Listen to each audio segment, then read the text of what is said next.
വണക്കം friends, welcome back to my channel. അപ്പം ഇപ്പോഴാണ് ഉറക്കം എണീറ്റത് കേട്ടോ. ഞങ്ങൾ ഇവിടെ ഇപ്പം 4 മണി ആകുമ്പോൾ കേട്ടോ, വൈകുന്നേരം.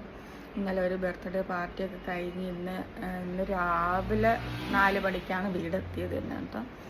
അപ്പം ഇനി ഈദായിട്ട് ഞങ്ങളൊന്നും ഉണ്ടാക്കിയില്ല, ഹോട്ടലിൽ നിന്നാണ് മേടിച്ചത്. എന്തൊക്കെയാണ് മേടിച്ചത് നോക്കാം. ബക്കറ്റ് ബിരിയാണിയാണ് മേടിച്ചത് കേട്ടോ. ഇത് പിക്കിളാണെന്ന് തോന്നുന്നു. ഇത് റൈത്ത, പിന്നെ ഇതൊരു സ്വീറ്റ്, പിന്നെ ബക്കറ്റ് ബിരിയാണി. ഏത് ബിരിയാണിയെന്ന് പറഞ്ഞിട്ട് തുറന്ന് നോക്കിയാലേ അറിയാൻ പറ്റത്തുള്ളൂ. ഞാൻ കഴിക്കൂല, നോമ്പാണ്. അപ്പോൾ പിള്ളേർക്ക് മാത്രമായിട്ടാണ് കേട്ടോ. ചേട്ടൻ ഒരു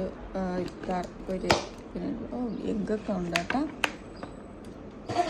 ഇതിൻ്റെ കൂടെ 2 പ്ലേറ്റും കൂടെ വെച്ചിട്ടുണ്ട്, 2 മുട്ട, നല്ല മണമുണ്ട് കേട്ടോ. അപ്പോൾ ഇത് റയാനോ റോവിനിക്ക് മാത്രമായിട്ടാണ് ബിരിയാണി. ഫസ്റ്റ് ടൈമാണ് കേട്ടോ ഈ ബിരിയാണി മേടിക്കുന്നത്. അപ്പോൾ ടേസ്റ്റ് എങ്ങനെ ഉണ്ടെന്ന് പറഞ്ഞിട്ട് കുട്ടീസ് എന്നെ പറയണം, എനിക്ക് ടേസ്റ്റ് ചെയ്യാൻ പറ്റില്ല. അപ്പോൾ ഇതൊക്കെയാണ് സ്പെഷ്യൽ. അപ്പോൾ എല്ലാവർക്കും ഞങ്ങളുടെയും ഞങ്ങളുടെ ഫാമിലിയുടെയും ഈദ് മുബാറക്. ഈദ് മുബാറക്.